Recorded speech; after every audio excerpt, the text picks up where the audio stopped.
Oke, baik, Bismillahirrahmanirrahim. Assalamualaikum warahmatullahi wabarakatuh. Suara saya jelas, teman-teman?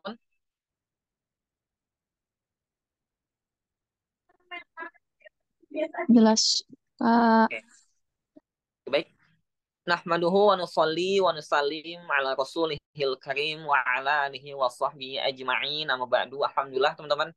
Bersyukur kita kehadirat Allah Subhanahu wa taala atas segala nikmat yang telah diberikan kepada kita semua, dengan begitu banyaknya nikmat sampai tak terhitung, sampai dikatakan juga di sebuah hadis, apabila lautan ini dijadikan tinta, apabila daun yang ada di seluruh pohon di dunia ini dijadikan kertas, apabila kayu yang ada di seluruh dunia ini dijadikan pena, maka nggak akan cukup untuk menuliskan nikmat Allah yang telah diberikan kepada kita semua.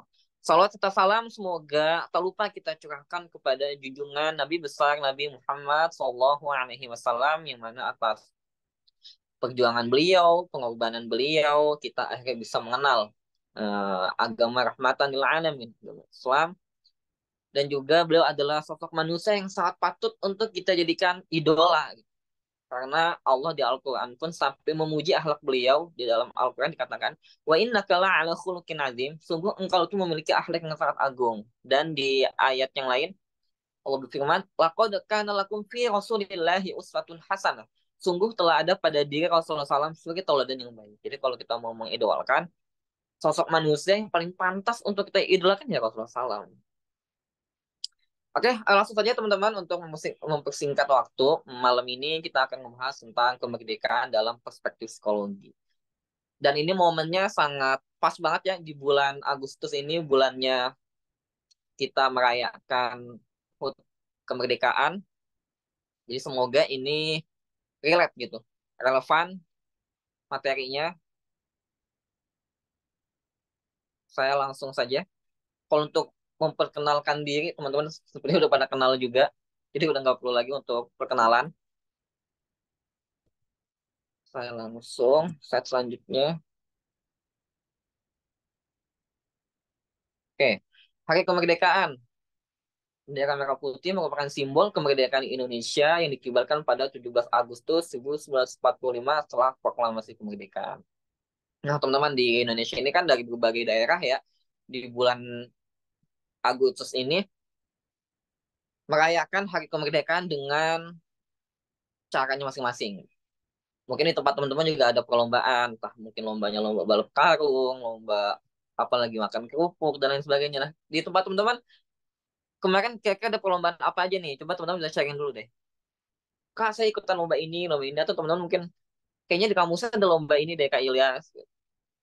Atau mungkin yang di kantor yang udah pada kerja nih, biasanya di kantor juga ada momen-momen merayakan ya Hari Kemerdekaan sebagai bentuk memperingati perjuangan para pahlawan kita terdahulu untuk memerdekakan negara Indonesia. Mungkin teman-teman bisa share nih, ikut lomba nggak kemarin dia Agustusan? Atau ada lomba apa aja sih di tempatnya teman-teman?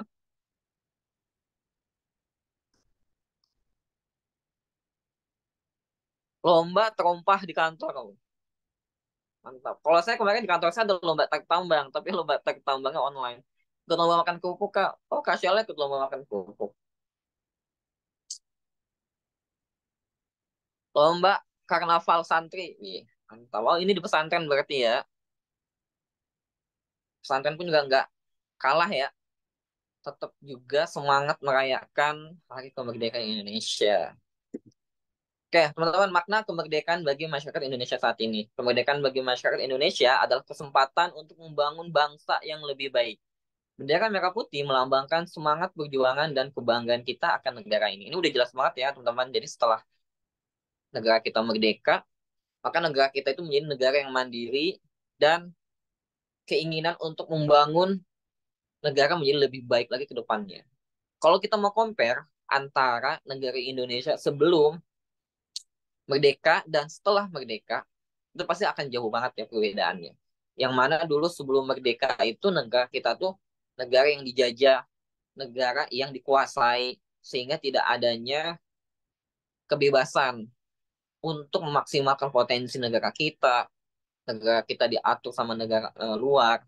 dan lain sebagainya. Tapi setelah merdeka, ya negara kita tuh menjadi negara yang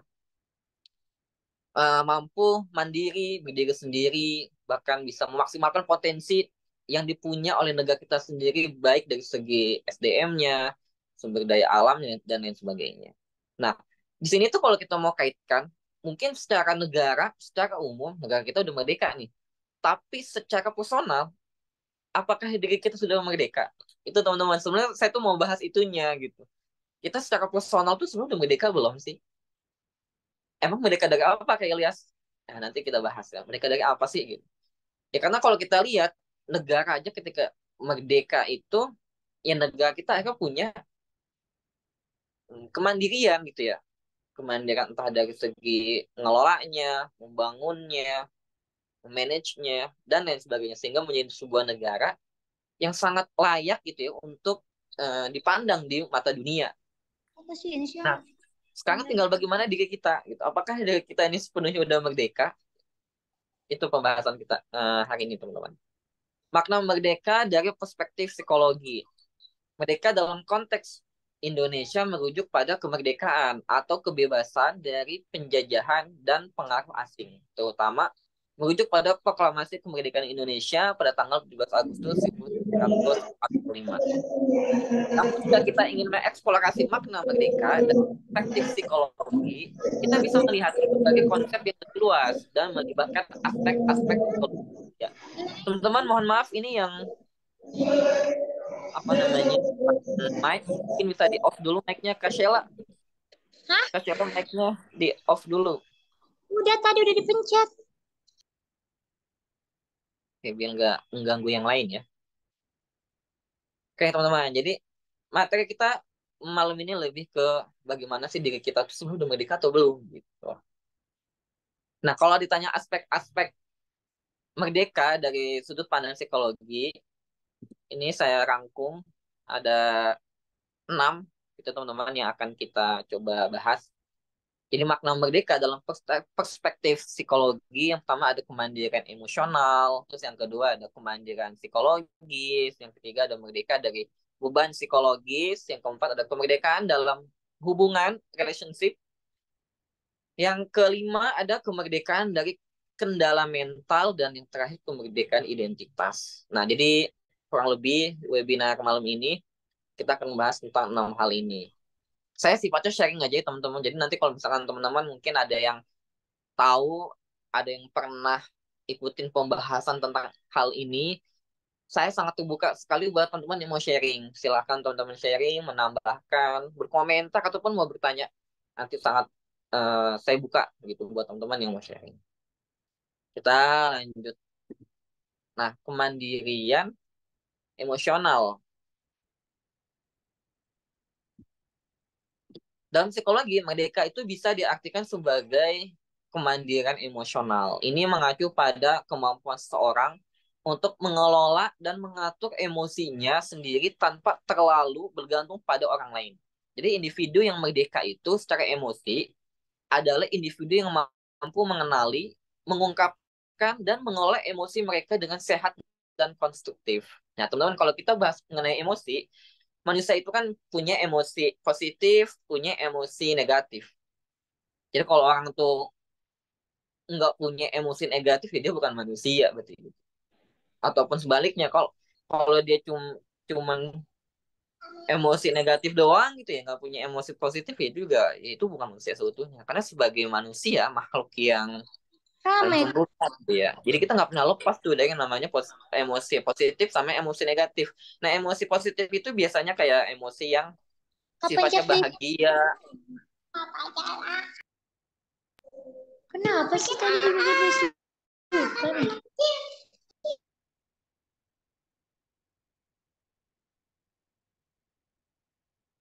Ini yang apa namanya? Dimohon mic-nya di off teman-teman biar gak ganggu yang lain. Tadi kan udah. Ya, di off lagi Kak Vela. Ya, ini suaranya keluar.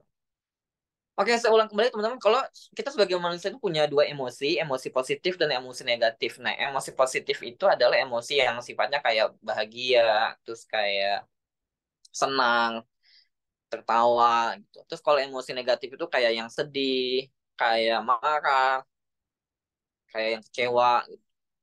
Yang jadi pertanyaan adalah emang orang salah ya kalau dia sedih nangis. Kan misalkan gini, stigma di masyarakat itu kan kadang gender aja tuh dibedakan secara emosi gitu ya. Kayak misalkan cowok nangis, masa cowok nangis sih gitu, masa cowok cengeng sih gitu. Padahal yang namanya cowok pun juga manusia gitu, bukannya malaikat gitu. Jadi kalau misalkan ada cowok nangis, itu hal wajar, itu manusiawi gitu. Nah, kan dia tuh manusia.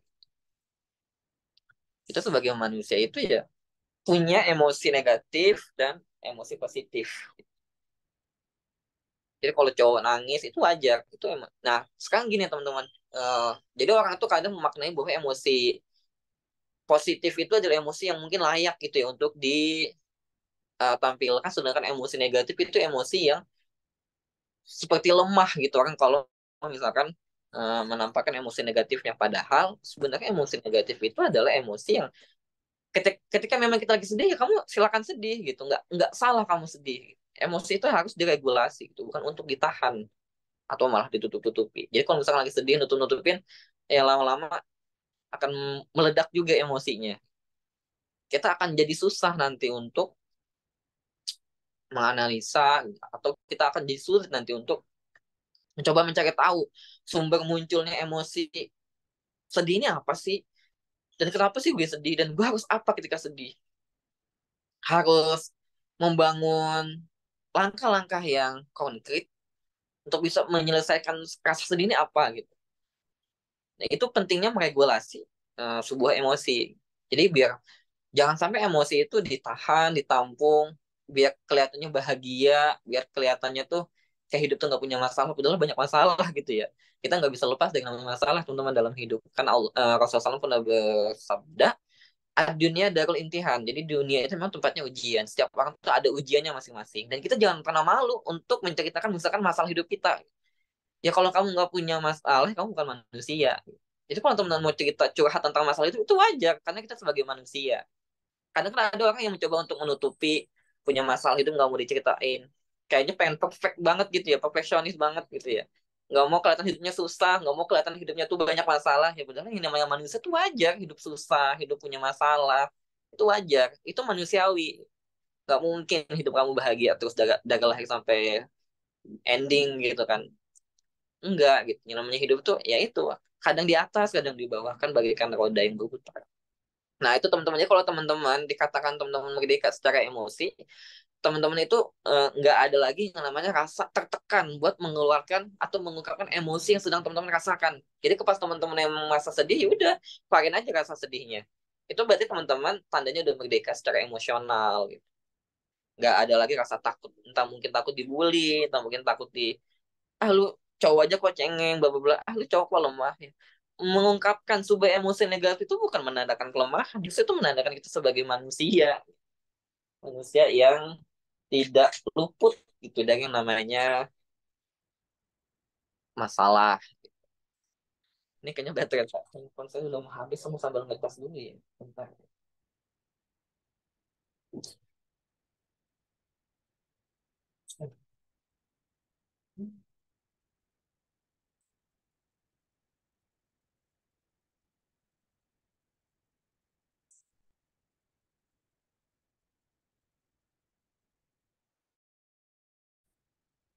Nah itu teman-teman, merdeka dari emosional. Selanjutnya,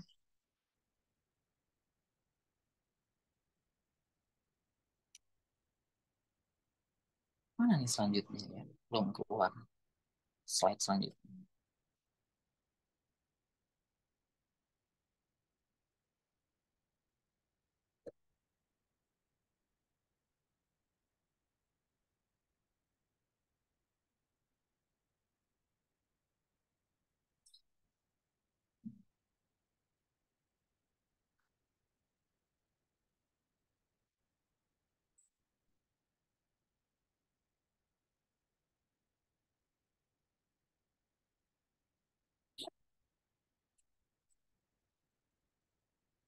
Slide-nya udah kelihatan belum sih teman-teman?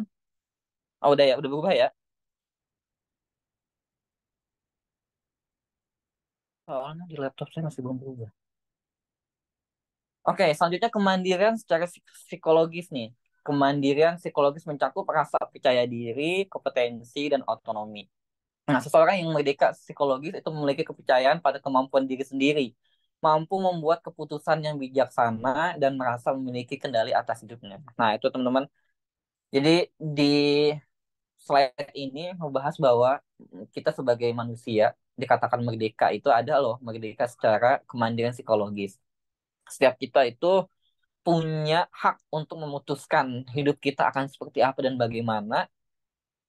Terus kita percaya diri dengan hal itu dan memaksimalkan kompetensi, memaksimalkan potensi diri, dan berhak untuk otonomi, yaitu memutuskan apapun tanpa adanya tekanan dari luar. Nah, kalau teman-teman merasa ada itu di dalam diri teman-teman, itu menandakan kalau teman-teman udah merdeka secara psikologis. Tapi kalau teman-teman kayak hidupnya tuh masih suka diatur, suka bingung menentukan pilihan, aduh gue harus pilih A atau pilih B. Bahkan kadang mau beli baju aja, nanya dulu sama, gue cocok yang kayak gimana sih, bla bla bla. Terus kalau mau beli barang-barangnya masih nanya, gue beli ini atau itu gitu. Itu kan menandakan kalau teman-teman sebenarnya masih ada ketergantungan dengan pendapat orang lain dan teman-teman agak kurang nih mengenai kepercayaan dirinya teman-teman. Kenapa bisa terjadi kayak gitu? Kadang ya, kalau kita coba flashback tarik ke belakang, ini cukup besar pengaruhnya dari pola asuh biasanya teman-teman. Jadi kalau di psikologi ada istilah, hmm, kalau nggak salah namanya Cinderella Syndrome. Mungkin teman-teman pernah dengar istilah Cinderella Syndrome itu. Ini banyak dialami oleh perempuan, tapi laki-laki pun juga sebenarnya ada yang mengalami kayak gini. Yang mana katanya dulu waktu di pola asuh masih kecil itu sering banget diatur sama orang tua, terus mungkin sering diarahkan, sering dibantu dalam hal apapun, sehingga ketika dia dewasa sulit buat mandiri. Jadi apa-apa tuh nggak bisa gitu melakukan sendiri. Harus nanya, harus dibantu orang. Itu salah satunya berarti teman-teman sebenarnya agak agak terkekang hidupnya sehingga sulit buat memutuskan apa yang menjadi kebutuhan sendiri, itu sulit. Itu teman-teman berarti nggak merdeka tuh secara psikologis. Sampai-sampai nggak percaya diri, takut misalkan melakukan kesalahan. Karena dulu pas kecil itu kalau melakukan kesalahan ditegur, diomelin. Sehingga pas dewasa takut mencoba, kalau mencoba salah takut ditegur, takut diomelin. Padahal yang namanya manusia ya, ya salah itu wajar gitu. Salah itu bukan sepenuhnya kesalahan. Itu nah, kalau teman-teman masih ada di fase yang sulit banget nih Kak Ilyas buat menentukan pilihan gitu. Kadang kalau mau pilih sesuatu harus nanya orang dulu, perlu diyakinkan dulu.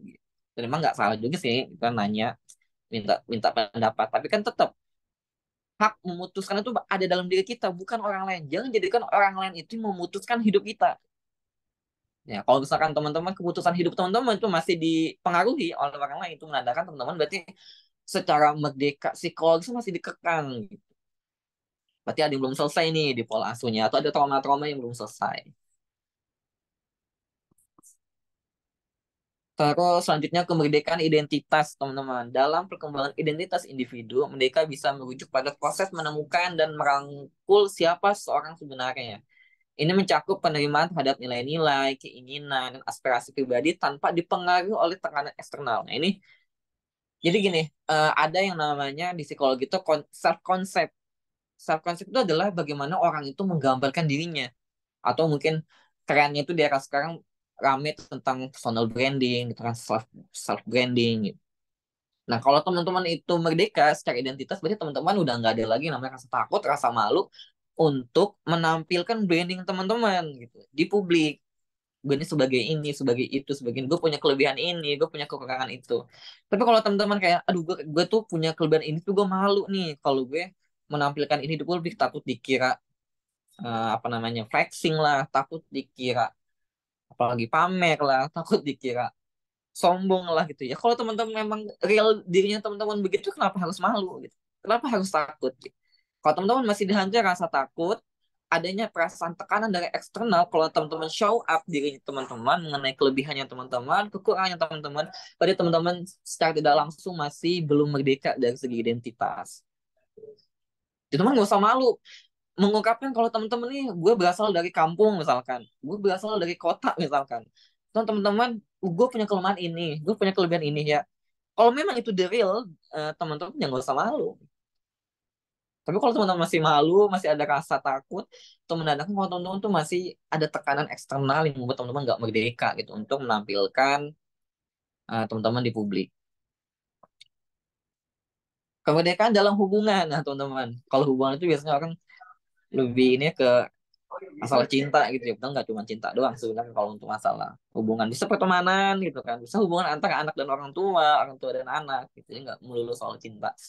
Dalam hubungan antar pribadi, merdeka dapat diartikan sebagai kemampuan untuk menjalin hubungan yang sehat dan berimbang, di mana setiap individu itu merasa diterima dan dihargai tanpa adanya penindasan atau ketergantungan yang berlebihan. Nah, ini teman-teman dalam lingkungan sosial kan kadang kita biar bisa diterima oleh lingkungan gitu ya, kita kadang jadi kayak topeng gitu ya, berusaha untuk apa sih yang lingkungan suka kita ngikutin, sehingga kita jadi kayak nggak jadi diri sendiri.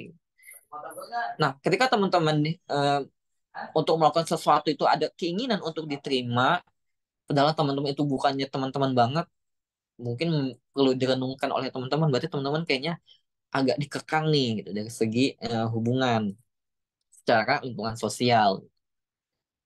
Teman-teman punya hak kok untuk apa namanya be yourself, menjadi diri sendiri tanpa harus misalkan mengikuti maunya orang lain atau mengikuti maunya lingkungan lingkungan sosialnya. Setiap kita itu kan punya visi dan misi ya teman-teman. Jadi selagi misalkan lingkungan itu misalkan nggak sejalan nih dengan visi dan misi hidup kita, ya kalau teman-teman merdeka itu teman-teman harus berani mengungkapkan itu. Tapi kalau misalkan teman-teman, aduh, misalkan lingkungan pertemanannya atau lingkungan apa ya, lingkungan sosialnya gitu ya, nggak sejalan sama visi dan teman-teman, tapi teman-teman mengorbankan visi dan misinya demi diterima oleh lingkungan sosial, itu berarti teman-teman masih ada rasa belum merdeka dari segi hubungan. Itu sih sebenarnya di kemerdekaan dalam hubungan.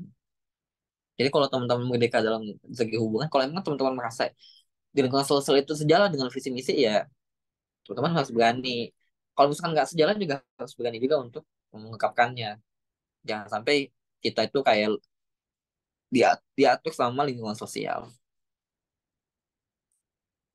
Terus ada kemerdekaan dari kendala mental.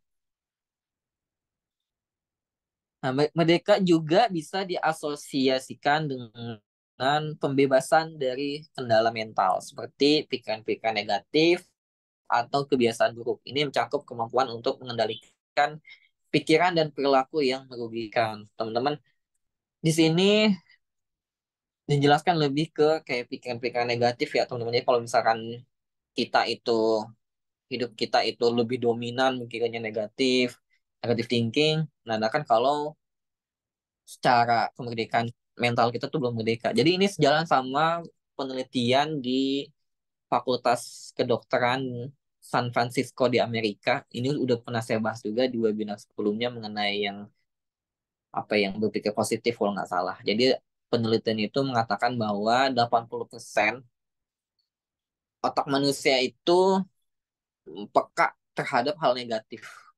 Jadi setidaknya 20%. Dan memang otak kita itu kan ternyata diciptakan bukan untuk bahagia. Justru memang otak kita itu diciptakan untuk waspada.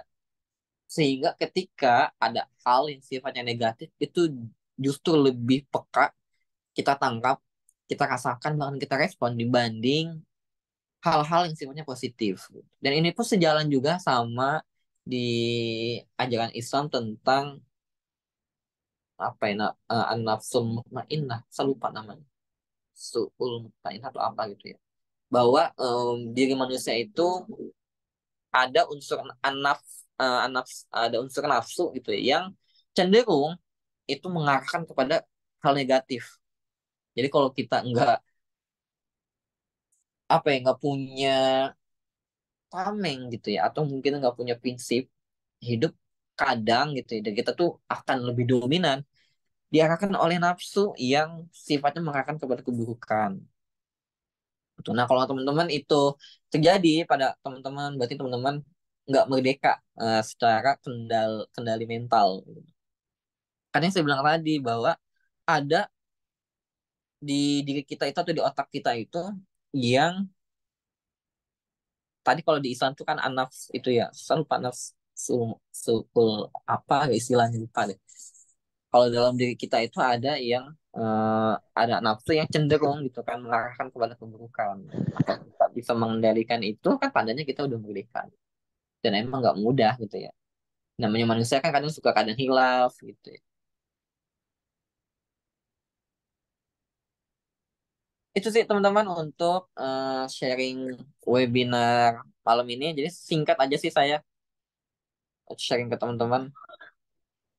Kalau teman-teman ada yang mau di-sharing pengalaman atau mungkin teman-teman pernah tahu mengenai dunia psikologi, saya sangat terbuka untuk sharing. Teman-teman bisa sharing juga atau mau menanggapi, mau menambahkan atau yang mau bertanya silahkan.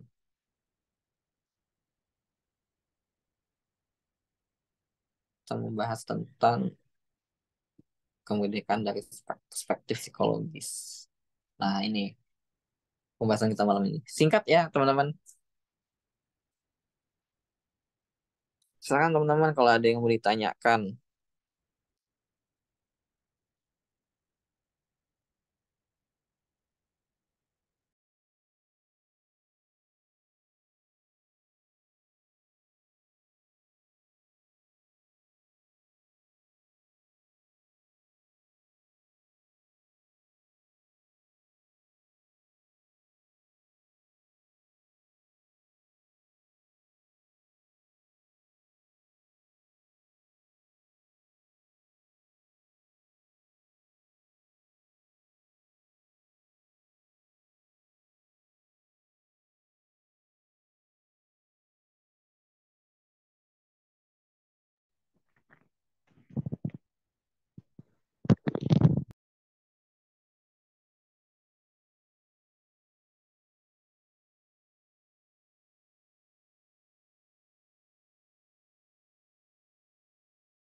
Kak Ilyas, mohon maaf itu mic-nya masih off ya sepertinya. Oh iya, sorry, sorry. Saya udah ngomong Iya, berarti nggak kedengeran ya. iya Kak. Oke, oke, oke, thank you. Nah, teman-teman, ini pertanyaan dari Kasela kan gimana caranya merdeka dari psikologi? Ini berarti slide yang ini nih, Kasela, kemandirian psikologis. Kalau di slide ini kan dijelaskan kalau orang itu merdeka secara psikologis itu berarti dia sudah apa namanya punya percaya diri, terus dia bisa mengembangkan potensi dia, kompetensi dia, dan dia bisa memutuskan pilihan hidup dia tanpa adanya tekanan dari eksternal. Terus gimana caranya Kailas biar bisa percaya diri gitu? Aspek-aspek dari percaya diri itu apa sih? Aspek-aspek dari percaya diri itu kan yakin sama kemampuan diri sendiri gitu. Ya kita harus yakin kalau kita tuh memang mampu ini, mampu itu. Terus kompetensi itu ya kita harus tahu sih apa yang menjadi kelebihan kita, apa yang menjadi kekurangan kita. Dan untuk masalah pilihan, setiap kita punya hak untuk itu. Memilih jalan hidup kita dan yang pentingnya lagi harus bertanggung jawab atas pilihan yang kita punya gitu. Nah terus kadang gini, kalau ditanya, saya masih bingung kak gimana caranya saya tahu apa yang menjadi kelebihan saya dan apa yang menjadi kekurangan saya gitu. Biasanya ya teman-teman apa yang menjadi kelebihan kita itu biasanya itu yang sering kita ulang-ulang atau apa yang menjadi hobi kita biasanya. Dan apa yang menjadi kekurangan kita itu biasanya kita cenderung menjauhi sesuatu. Itu yang biasanya malah menjadi kekurangan kita. Atau kalau teman-teman masih bingung, teman-teman juga bisa nih nanya ke orang lain. Karena kadang kita itu kan makhluk sosial ya. Jadi kita tuh hidup kan diperhatikan orang gitu kan. Nah kadang gitu ya, orang tuh peka gitu sama diri kita. Sampai dia tuh, kayaknya dia punya potensi di ini deh.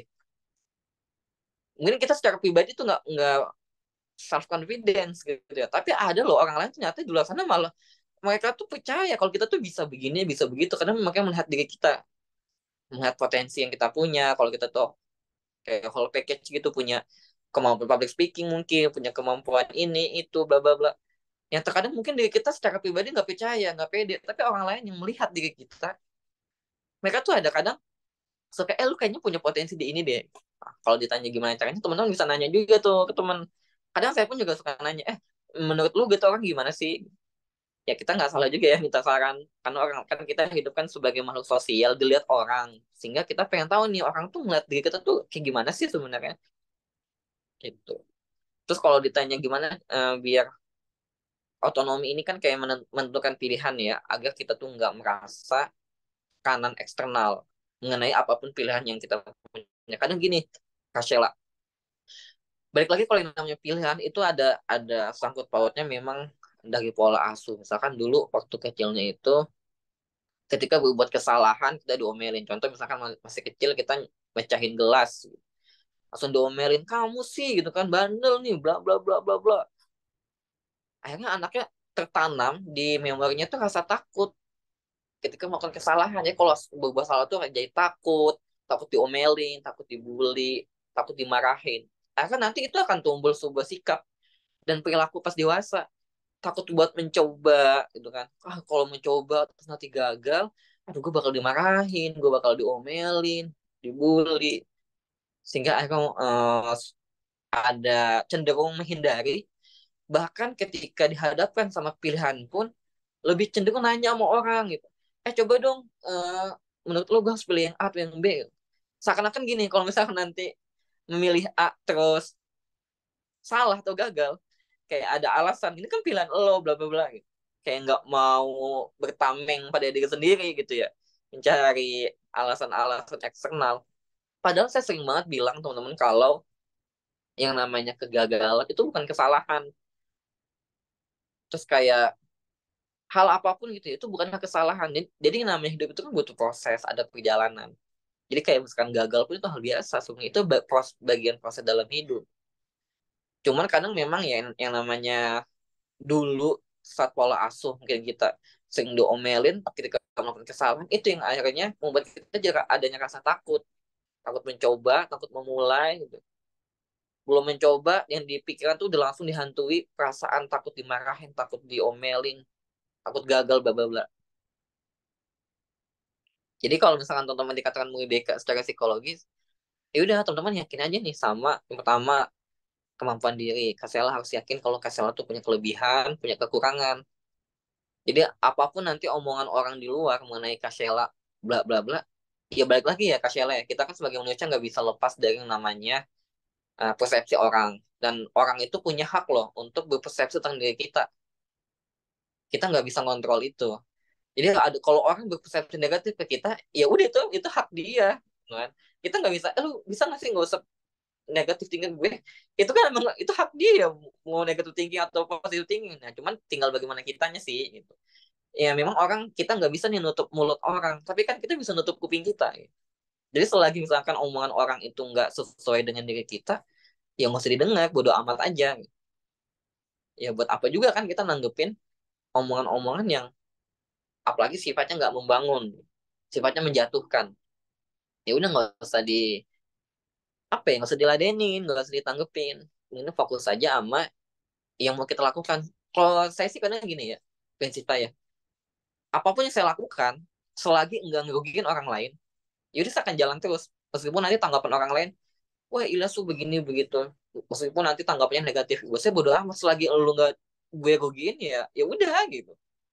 Karena saya juga nggak mau perilaku saya atau sikap saya itu dipengaruhi oleh persepsi orang. Karena saya paham setiap orang tuh punya persepsi masing-masing, dan itu hak kalian. Dan saya pun juga punya hak kok untuk mau menerima persepsi kalian ataupun mau nanggepin itu, saya juga punya hak. Makanya saya bilang tadi, kita nggak bisa nutup kuping, kita nggak bisa nutup mulut orang, tapi kan kita bisa nutup kuping kita. Jadi kalau orang lain mau ngomong apapun tentang diri kita, udah bodo amat aja, nggak usah terlalu dipeduliin juga. Karena kita juga dalam hidup ini nggak bisa lepas kok dari negatif thinking orang lain. Saya dulu ini kena banget waktu di, jadi ada teman-teman saya di Clubhouse itu kan ada komunitas sains psikologi. Jadi di sains psikologi itu saya sering ngisi tentang materi-materi psikologi. Ternyata ada beberapa orang yang negative thinking ke saya. Dulu tuh sampai intinya sampai parah banget deh. Saya tuh sampai masuk berita negatif banget, sampai ada room tentang isinya tuh ngejelekin saya di room itu, room publik, kayak gosip secara online ngejelekin saya. Di situ saya kayak ngedown banget, terus kayak hampir mau males lagi buat sharing-sharing kayak gini, nih tuh udah males. Terus kayak udah gue mau berhenti aja main Clubhouse, gue mau uninstall deh gitu. Gue kayak males banget buat sharing di online, di sosmed udah males-males gitu. Tapi dari situ akhirnya ada teman yang coba menasihati gitu. Dan itu menyadarkan saya bahwa oh iya, ternyata gue yang sebaik ini pun gitu ya, kadang mau sharing tentang ilmu, mau ngasih apa namanya, wadah gitu buat teman-teman. Ayo kita sharing, teman-teman mau curhat apa, kita bisa kasih solusi, sama-sama saling memberikan masukan gitu ya. Ternyata hal hal kayak gitu aja masih ada yang benci gitu. Saya sampai heran, oh iya ya, ternyata ya memang itu udah di luar dari kendali saya ya. Itu yang bikin saya akhirnya menguatkan. Oke. Sehingga dari pengalaman itu saya mulai lebih ke bodo amat ketika ada orang yang negatif thinking tentang saya. Apalagi pas mulai saya itu go up di Instagram. Jadi pas mulai di Instagram itu follower naik, saya baru mulai menyadari bahwa ternyata haters itu beneran ada. Haters itu beneran ada. Kita kan mungkin dengar kata haters karena di apa infotainment gitu. Ah, artis tuh punya haters begini bla bla bla.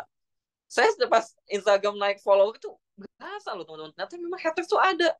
Pas saya cek yang suka komen negatif, ternyata akunnya tuh nggak ada foto profile, nggak ada followersnya, lebih banyak ke following, dan mereka tuh emang kerjaannya hujat orang gitu. Kerjaan jelek-jelekin orang, bikin head comment, bikin gosip, bla bla. Ternyata mereka tuh terorganisir gitu. Saya baru menyadari itu, oh iya, ternyata semakin kita dikenal banyak orang, ya semakin beragam persepsi orang terhadap diri kita. Baik yang mungkin komennya komen positif, komen-komen negatif. Dulu saya sempat sampai, kalau dulu ya, karena mungkin yang awal-awal Instagram tuh grow, jadi saya lebih peka buat baca komen, baca DM. Sekarang tuh pas tahu bahwa adanya hater itu kayak lebih males banget, males buat apa namanya, ngeladenin yang head comment ataupun ngeladenin yang DM DM-nya tuh DM DM menjatuhin gitu. Dulu tuh sempet hampir setiap DM itu saya baca, saya bales gitu. Sekarang karena menyadari bahwa nggak semua yang DM itu harus dibalas, nggak semua komen itu harus di-reply gitu. Dan itu lebih, ya lebih nyaman akhirnya. Oh gini ya ternyata untuk manage ketika diri kita itu dikenal banyak orang di sosial media, secara online, yang nggak pernah expect sih, nggak pernah bakal, oh begini ya gitu. Rasanya dikenal banyak orang. Kita sebaik apapun, ternyata nggak bikin orang seneng gitu, nggak bikin semua orang seneng gitu. Buat orang yang nggak suka itu ya ada aja ya orang yang nggak suka. Kita nggak merugikan dia pun, yang namanya orang udah nggak suka ya susah juga gitu kan, kalau udah nggak suka mah. Makanya kadang ya udahlah, nggak usah diladenin, nggak usah ditanggepin, kita bodo amat aja buat orang yang menjam kita. Terus juga kita nggak ngerugiin diri dia. Kalau emang kita merugikan dia ya kita minta maaf.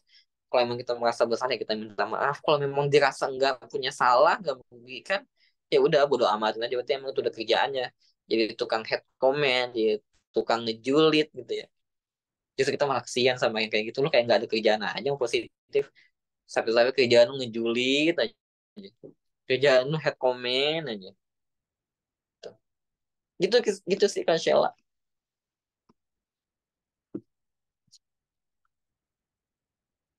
Fake account itu haters. Nah itu Bang Nuzam yang gue rasain gitu. Ternyata ini rata-rata orang yang head comment di Instagram itu rata-rata akunnya tuh akun-akun yang nggak jelas juga gitu, yang nggak ada foto profilnya.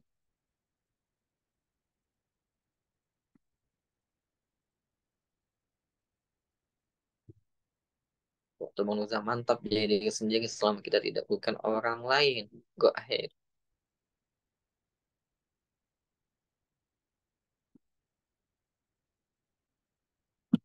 Asal jangan Allah sang khalik pemilik hati ini yang meninggalkan kita. Asik. Asik gitu. Kosnya mantap tuh. Jadi asalkan bukan Allah aja yang meninggalkan kita, ya nggak masalah ya. Tapi kalau udah Allah yang meninggalkan diri kita, nah itu yang mungkin teman-teman harus khawatirkan, harus teman-teman cemaskan. Udah kalau Allah saja meninggalkan diri kita, gimana orang lain gitu ya. Allah yang menciptakan kita. Ini tauhid banget ya, ilmu tauhid banget nih Kak Sheila. Nge-share ilmu tauhid. Teman-teman yang lainnya yang mau mungkin mau sharing, mau cerita pengalaman, silahkan. Kita di sini bebas-bebas aja untuk sharing. Saya juga nggak terlalu serius ya, ngisi webinar kan lebih ke santai aja sih, karena emang pengennya sharing buat teman-teman. Nanti ke depannya dari mulai September, Oktober, November, Desember, 4 lagi saya coba untuk kontak beberapa rekan. Semoga bisa sharing ilmu gitu. Untuk tema yang udah teman-teman usulkan ya. Jadi tema-tema yang udah saya tulis di Instagram itu juga webinar itu sesuai dengan requestnya teman-teman.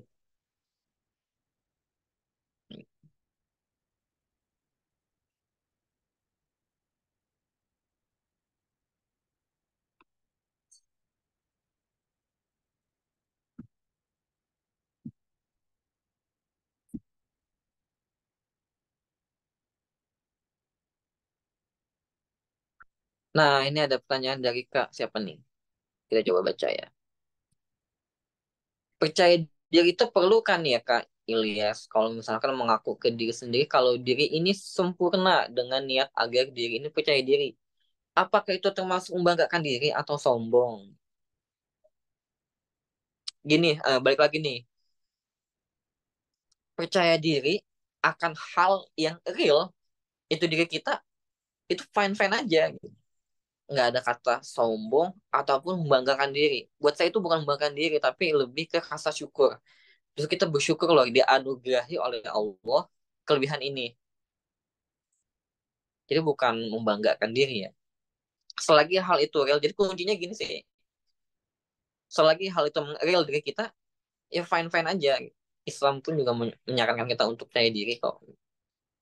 Jadi kalau emang teman-teman itu memang dirinya teman-teman, tanpa ada unsur penipuan, tanpa ada unsur dibagus-bagusin gitu ya, hiperbola gitu ya, biar orang lain makin terkagum-kagum atau menyanjung teman-teman, memuji teman-teman, ya itu udah beda lagi nanti niatnya.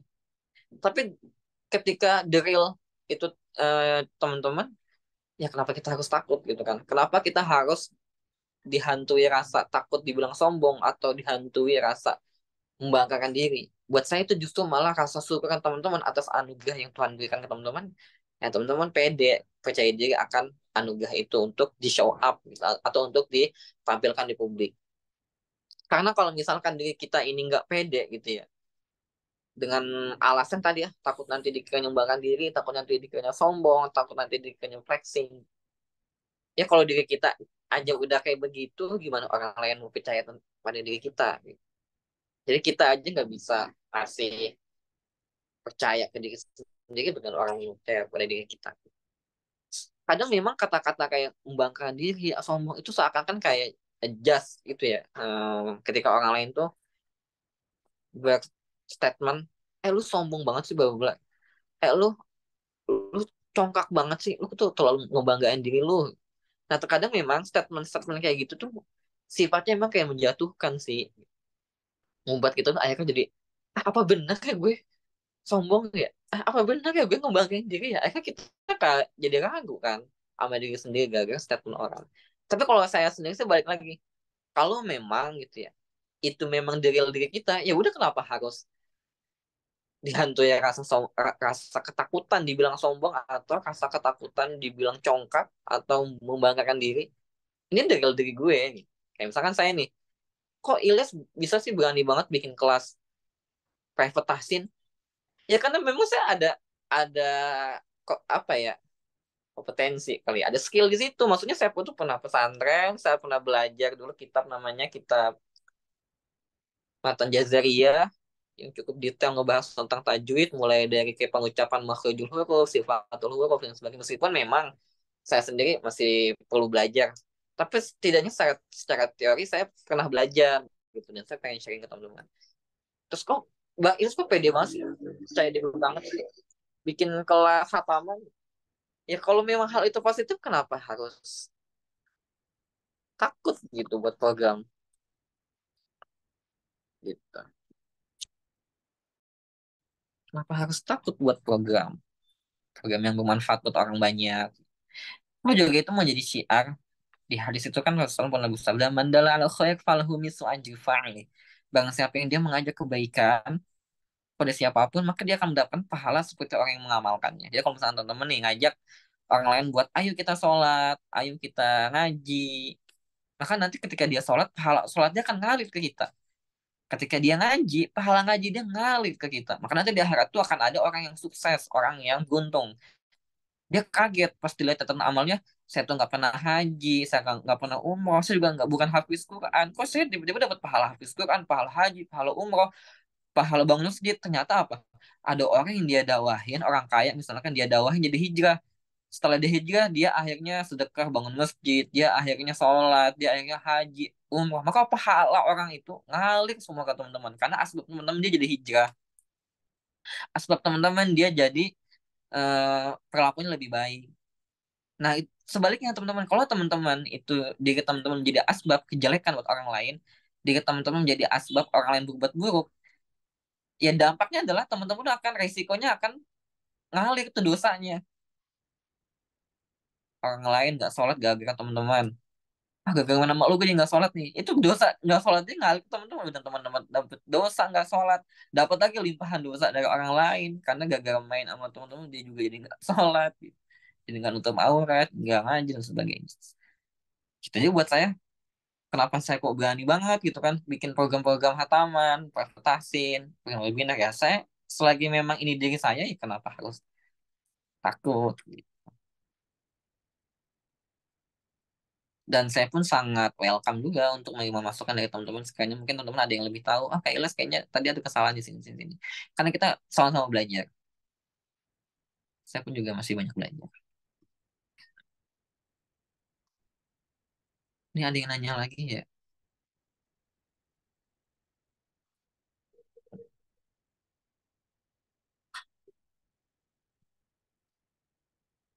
Oke, ini ada yang bertanya nih.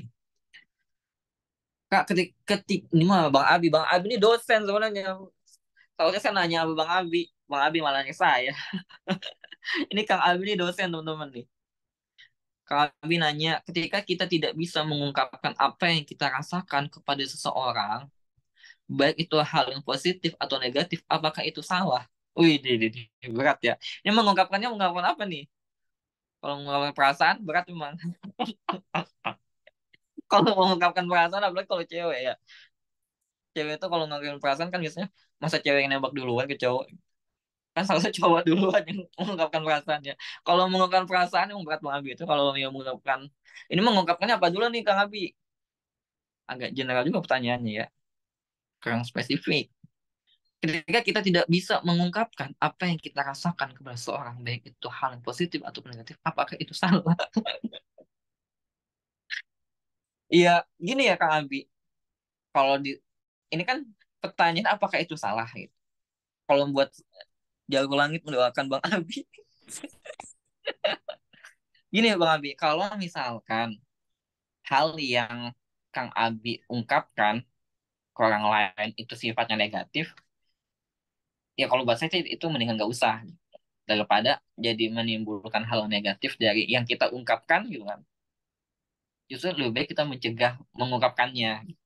Tapi kalau misalkan hal itu positif ya Kang Abi, sangat dianjurkan untuk diungkapkan, dan itu nggak salah kita mengungkapkan kalau hal itu positif. Bahkan di hadis itu dikatakan qulil haqqo walau kana murran. Katakan yang sebenarnya walaupun itu pahit tuh. Sampai digituin loh di hadis.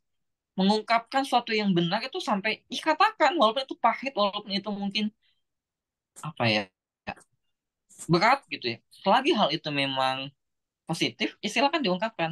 Dan itu nggak salah.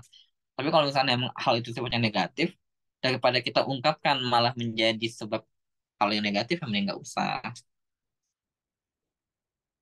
Itu.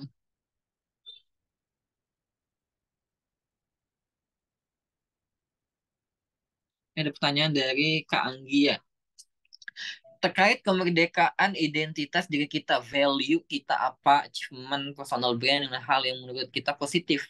Ya, di media sosial, baik story maupun posting. Kalau dari sudut pandang Islam, bagaimana ya, Kak, menyikapinya?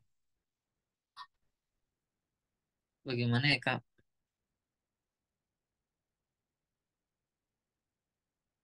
Oh, takut sama penyakit ain ya, ini ya. Bagaimana ya, Kak, menyikapinya? Terkait kemerdekaan identitas penyakit ain, kadang saya khawatir terkait penyakit ain, gimana cara supaya terhindar juga dari penyakit ain dan tetap bisa post di media sosial. Sekian, terima kasih. Nah, ini Kak, siapa tadi ya? Kak Anggi yang nanya ya. Gini Kak Anggi nih, memang masuk saya pun pernah, bukan ain sih, lebih ke adalah yang head comment gitu. Balik lagi, kalau niat kita memang benar, ya udah, jangan sampai gini, adanya sebuah label penyakit ain itu malah menghantui diri kita dan mencegah diri kita untuk men-show up personal branding kita di media sosial. Jangan sampai. Jadi jangan sampai rasa takut akan penyakit ain mencegah kita untuk nge-branding atau kita men-show up personal branding kita di sosial media. Jangan sampai seperti itu. Gitu. Justru malah kalau memang hal itu positif, ya nggak masalah gitu Kak Anggi. Baik lagi tadi yang saya bilang, kalau misalkan Kak Anggi mungkin niatnya pengen dakwah sosial media dengan postingan, dengan story yang Kak Anggi share, terus akhirnya orang lain pun juga dapat dampak positifnya, wah Kak Anggi bakal dapat pahala yang luar biasa. Balik lagi ke hadis tadi, mandala al khair falahum mislu ajri fa'ili, bang siapa yang ngajak kebaikan buat orang lain, maka dia akan mendapatkan pahala seperti orang yang mengamalkan kebaikan itu. Jadi penyakit ain itu jangan sampai menjadi label atau alasan tercegahnya kita untuk melakukan sesuatu atau men-show up personal branding kita. Balik lagi sih Kak Anggi, kalau memang itu the real dirinya kita, kenapa harus takut gitu? Biasanya memang yang ain-ain itu tuh karena dijudge gitu sih, karena nggak sanggup kadang menerima respon. Kan baik lagi juga, kita nggak bisa ngatur orang, kita nggak bisa ngatur persepsi orang, pendapat orang. Setiap orang punya hak untuk berpersepsi, berpendapat, menanggapi, berkomentar, itu silakan.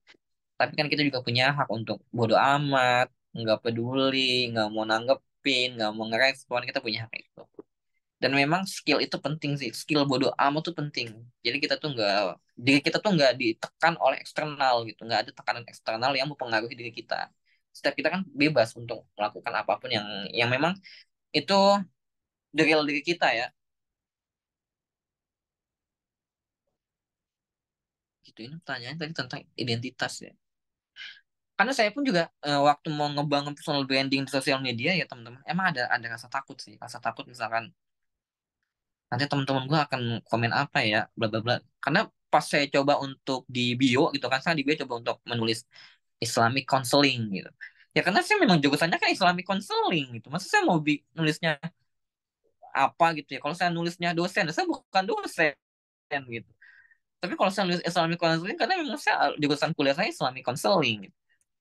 Sempat dulu ada yang komen gini, emang Kak Ilas udah S2, emang Ilas udah ngambil profesi? Terus saya mikir gini, ya emang kalau misalkan saya belum lulus S2, belum lulus profesi, saya nggak boleh gitu ya nge-share tentang ilmu yang pernah saya punya, yang pernah saya pelajarin. Emang yang harus nge-share ilmu tentang psikologi harus S2 dulu, harus profesi dulu. Saya pun juga menyadari kok kalau memang ada hal yang memang saya belum kuasain, saya juga belum tahu, saya akan bertanya sama teman-teman saya yang udah lulus S2. Makanya ada beberapa tema nanti mungkin saya akan ajak collab ke teman-teman saya gitu. Di antaranya kayak itu, saya lupa kemarin namanya saya penting, dia alumni S2 psikologi klinis di UB gitu. Nanti coba saya juga kalau memang beliau mungkin nanti cocok gitu ya, relevan sama tema di webinar, saya pun juga akan undang gitu beberapa tokoh yang memang lebih pas nih buat ngisi judul webinar ini. Karena saya juga kan juga sama-sama belajar. Jadi nggak usah takut dihantui rasa itu ke Anggi, apa namanya, penyakit lain. Kita nggak salah kok nge-share achievement, kita juga nggak salah nge-share tentang value diri kita, branding diri kita. Karena kan gini, ya kalau kita pengen dikenal ya kita harus unik gitu kan. Tapi bukan berarti dibuat-buat, gitu. Tetap menjadi diri sendiri.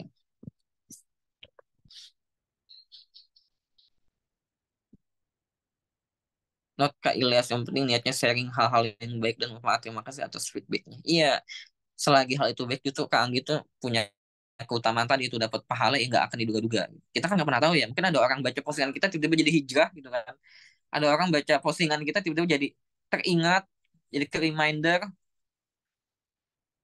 Saya dulu sempat di ini teman-teman. Jadi pas saya nge-share waktu itu bulan puasa saya lagi itikaf 10 hari di masjid. Terus ada orang komen gini, ih nggak ikhlas banget sih.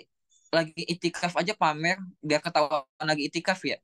Biar ketahuan lagi sholat tahajud ya gitu di masjid. Ya kalau mau ibadah mah ibadah aja nggak usah dibikin-bikin story. Kaget banget ada yang komen kayak gitu. Hah? Terus gue mikir emang kalau gue bikin story gue lagi ngaji atau gue lagi itikaf di masjid lagi sholat, emang gue pamer ya gitu. Emang gue nggak ikhlas ya. Terus gue mikir lagi, kalau gitu ya statement ini menjadi standar atau mungkin statement ini diakui di sosial media sehingga orang akhirnya, aduh jadi kalau gitu jangan posting-posting lagi sholat deh, jangan posting-posting lagi haji deh, jangan posting-posting lagi umroh deh, posting-postingnya lagi joget-joget aja, lagi dugem-dugem aja. Wah ini kan jadi bahaya kalau begini. Masa posting-posting Iya. dugem malah dibolehin, sedangkan posting-posting lagi ngaji malah dibilang gak ikhlas. Itu yang saya sadar, wah ternyata ini tuh sebenarnya komen ini komen yang malah menjatuhkan gitu. Balik lagi kan, oke kalau hal-hal itu memang lebih ke menjatuhkan, bahkan menyebabkan kita tercegah dari hal yang positif, ya udah nggak usah didengar, nggak usah ditanggepin. Saya pun juga nyadar kalau misalkan orang yang nge-share kebaikan sosial media jadi bilang gak ikhlas, ya terus sosial media mau dipenuhi sama konten apa? Masa konten-konten sampah sih yang mau memenuhi sosial media gitu. Konten-konten orang lagi dugem mungkin, konten-konten apa, pamer-pamer aurat, joget-joget gitu. Kan nggak banget gitu ya, nggak pantas banget. Ya gitu ya yang namanya netizen ya di publik itu kan orang bebas berpendapat ya, tinggal balik lagi di kita sih, kita mau nanggepin ya itu ininya teman-teman mau nanggepin silakan, mau nggak tanggepin juga nggak salah, nggak usah ditanggepin. Saya pun sekarang lebih memfilter sih mana yang memang komen yang saya tanggepin, mana yang orang mau saya apa ya saya jawab pertanyaannya gitu, mana yang mungkin aja itu kan kita punya.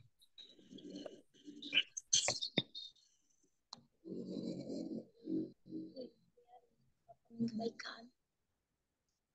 Kita tutup sampai setengah 10 ya teman-teman, ini udah 21.26, mungkin 4 menit lagi.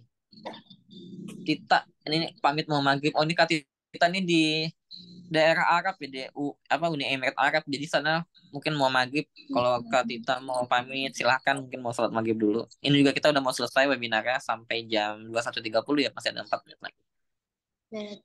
Menit lagi. Kak Tita nih yang kemarin baru daftar nih.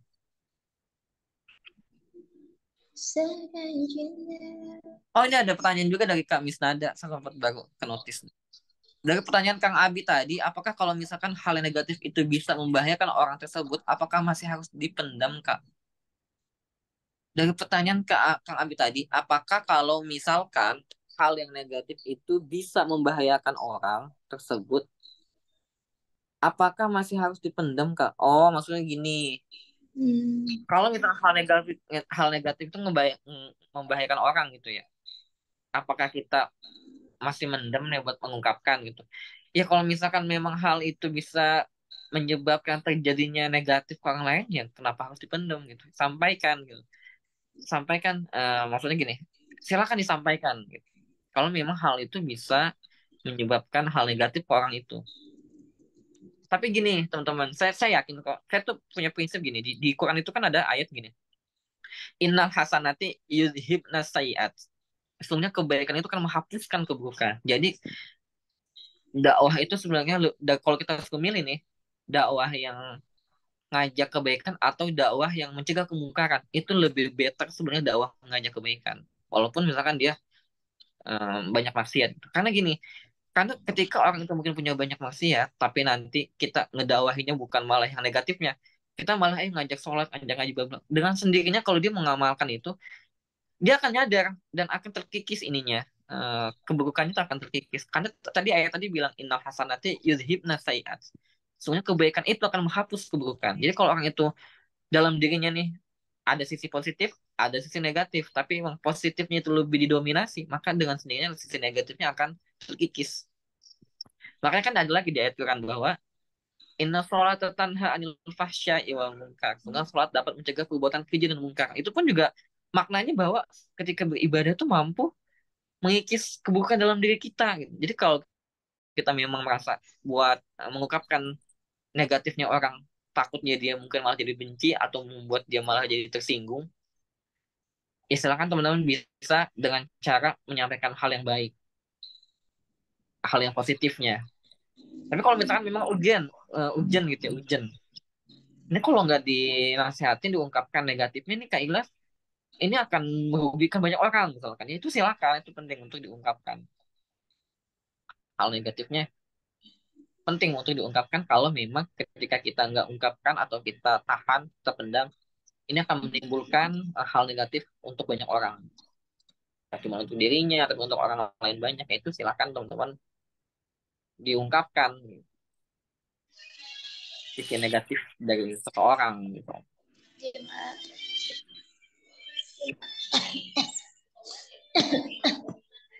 Ada lagi nggak ya pertanyaan yang belum di...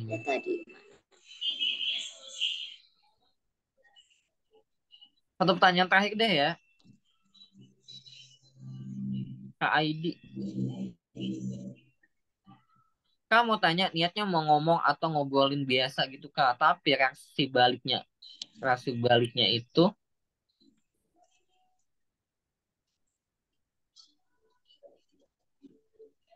malah ngetes kita, dikira ngomong asal-asalan. Itu gimana ya Kak? Jadi pikiran awalnya positif, tiba-tiba jadi negatif dan dijauhi. Itu gimana ya Kak? Dan memandang sebelah mata Kak,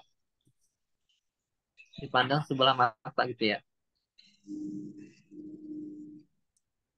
Kak mau tanya niatnya mau ngomong atau ngobrolin biasa gitu Kak. Tapi reaksi baliknya itu malah ngetes kita, dikira ngomong asal-asalan gitu. Oh maksudnya gini, mungkin niatnya ngobrol biasa, tapi kan respon orang mungkin nggak sesuai apa yang kita Inginkan. niatkan, gitu kan maksudnya kan. Kita menyampaikan A nih dengan niat ya A, tapi dia ternyata memahaminya B. Ya coba kita gini, yang pertama gini, coba deh kita evaluasi atau introspeksi. Gue salah ngomong gak sih? Kalau misalkan dikira ada kata-kata kita yang memang benar, ya udah itu bukan salah kita. Balik lagi kan, pemahaman orang itu di luar dari kendali kita. Selagi kalimat yang kita sampaikan itu benar, ya udah, cara orang memahami itu kan hak mereka. Kalau mereka memahaminya dengan cara positif, ya alhamdulillah. Berarti kan apa yang kita sampaikan itu sama pemahamannya nih, memaknainya. Tapi kalau kita menyampaikan A gitu kan, ternyata orang itu memaknainya B atau jauh banget maknainya Z gitu kan. Kita nyampein A, dia maknainya Z, udah kejauhan gitu. Ya itu udah bukan tanggung jawab teman-teman, itu udah hak dia sih, dia mau memahami bagaimana. Yang penting teman-teman nggak salah aja dari segi penyampaiannya. Selagi nggak salah ya udah gitu. Pemahaman orang itu bukan tanggung jawab kita. Selagi kalimat yang kita sampaikan betul, tidak ada unsur mungkin ngejatuhin, ngejelekin, dan sampai dituduh, wah, apalagi sampai dituduh ya. Nah, coba introspeksi dulu deh, mungkin gini, apa ya, gue mungkin kadang gini juga teman-teman. Nah, ini penting sih, ini pertanyaan bagus nih. terkadang untuk menyampaikan sesuatu itu memang butuh timing yang tepat, butuh timing yang tepat. Kadang kita nggak pernah tahu nih emosi orang tuh lagi apa sih sekarang, apakah lagi stabil, apakah mungkin dia lagi negatif. Kita ngobrol nih, niatnya bercanda, tapi karena mungkin dia lagi emosi, emang kadang gitu ya cara dia memahami itu agak beda memang. Nah mungkin itu teman-teman juga penting tuh, penting ketika menyampaikan satu memang kita harus lihat timing atau lihat momennya deh. Gua kalau ngomong ini kira-kira pas pas nggak sih, kira-kira orang bakal memahaminya sesuai nggak sih sama yang gue pahami. Balik lagi kan, ketika orang itu memahami kata-kata kita kan itu udah haknya dia, dia mau memahami dengan cara bagaimanapun. Tinggal kita coba evaluasi, gue salah ngomong gak sih? Selagi nggak salah ngomong itu oke, pen-pen aja. Yang kedua, gini kak, sama nih kak dia, kita tuh mau ngomong hal yang baik pun, kalau emang dasar orang itu nggak suka, tetap aja dia bakal nggak suka kak Anggi. Kita udah ngomong bener nih, ngomong A gitu kan. Tapi dia emang nggak suka nih sama kita, dia selek, mungkin dia ada masalah sama kita, mungkin dia benci, dia ngiri, dia dengki sama kita. Tetap aja itu yang dia nerimanya negatif meskipun kita menyampaikannya positif gitu. Dan itu udah masalah kita, balik lagi ada hal yang memang dalam kendali kita dan ada hal yang memang bukan kendali kita. Kendali kita itu adalah apa yang mau kita sampaikan, itu masih kendali kita. Jadi ya coba, karena ini masih di kendali kita, ya udah sampaikan hal yang baik, hal yang benar. Adapun nanti pemahaman orang, persepsi orang, tanggapan orang, ya itu udah mulai, udah di luar tanggapan kita, ya udah gak usah pusing-pusing mikirin itu sih. Cuma kalau udah sampai dituduh-tuduh gitu mah, itu orang kayaknya ada sisi-sisi lain kali ya, ada iri dengki atau enggak ada benci gitu kali, sehingga kita enggak maksud maksud begitu, dia mau memahami malah begitu. Kadang memang serba salah ya, niatnya kita baik, orang malah nanggepinnya malah negatif. Gitulah hidup ya, namanya hidup ya, namanya orang ya, niatnya baik tanggepinnya negatif. Apa tetap dibaiki atau didiemin kak?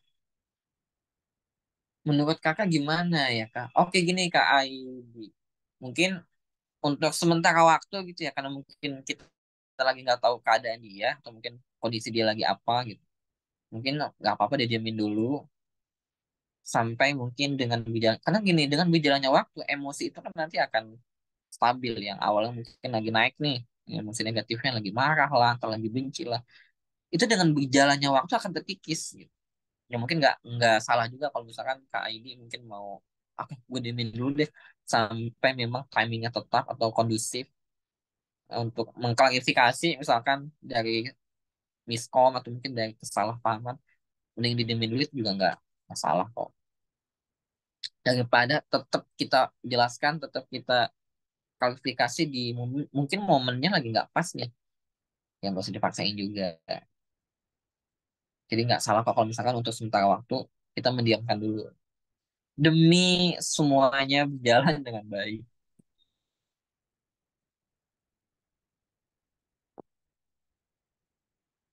Oke teman-teman, karena sudah 11:10 juga ya, jadi kayaknya saya akhiri webinar malam ini.